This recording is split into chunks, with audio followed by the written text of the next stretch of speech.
What's up, everyone? How's it going today? It's your boy Justin Japan here, and today I'm going to talk about 5 things in my apartment that I can absolutely not live without, and that I am sure when you come to Japan, you will definitely find useful if you buy these items.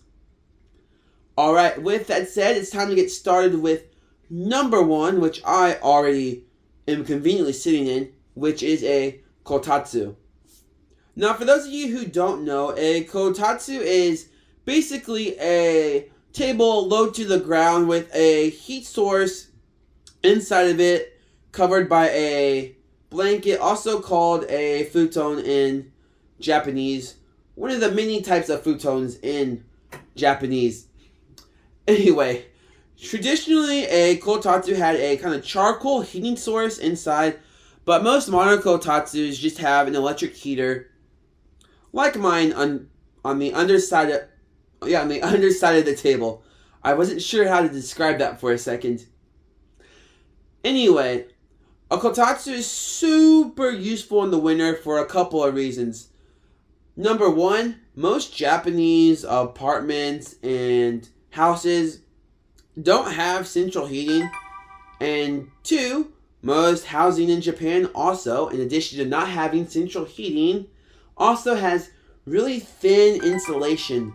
So even though I'm living in Ehime, which is probably one of the warmest prefectures in Japan, it still gets pretty cold in my apartment during the winter.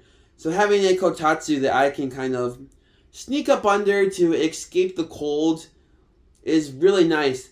Especially since if you have your heating on all winter, you'll run up your gas bill. And in this day and age, who doesn't want to save a little bit of money? Alright, number 2, we're going to move over to my little tiny kitchen area for a sink strainer. And now a sink strainer is just like a little filter you put in the drain in your sink. And this is really useful because Japanese apartment sinks don't have a garbage disposal. So if you happen to drop a little bit of food or a lot of food down your drain, never happened to me before, but it seems highly likely that stuff could start to get clogged, and you definitely don't want that. And then you also have these little net things that you can put on top of the filter to help make it easier to clean. Very useful, and since these help make it easier to clean, it also keeps it from starting to smell for longer, which you never want in a tiny space. Bruh. While I'm in my tiny kitchen area, I want to just take 2 steps over to something else that probably comes as no surprise to anyone, but it's a handy dandy rice cooker. Now, I really underestimated the number of rice dishes I would make before I came to Japan. Since I come to Japan, I started making hijiki rice, kimchi rice, taco rice, and all kinds of stuff.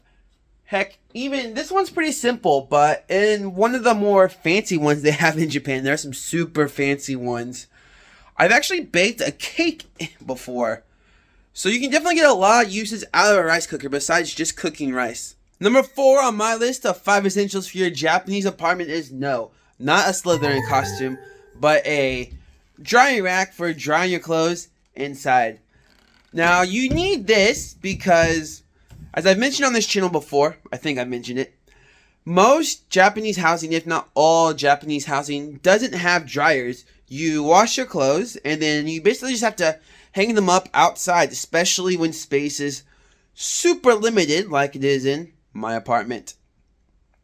So, sometimes you just need to wash something for the next day, but it's raining, and you can't dry your clothes in rain because they would just get more wet. Bruh.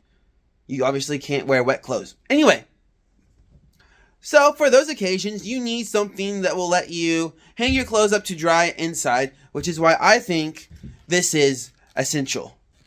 Before I get to the last item on my list of essentials for your Japanese apartment, I want to give a couple honorable mentions. First being stackable trash bins.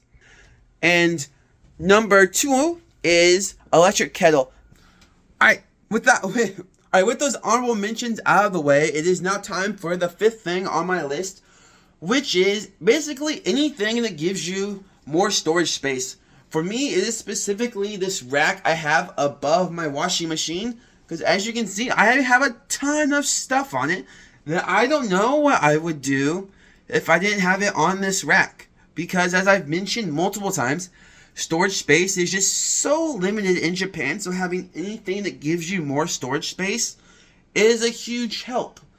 That'll do it for my list of 5 essential things for your Japanese apartment. If you found this video helpful or enjoyed it, don't forget to hit that like button and subscribe to Just in Japan. And I'll see you next time. Mata ne.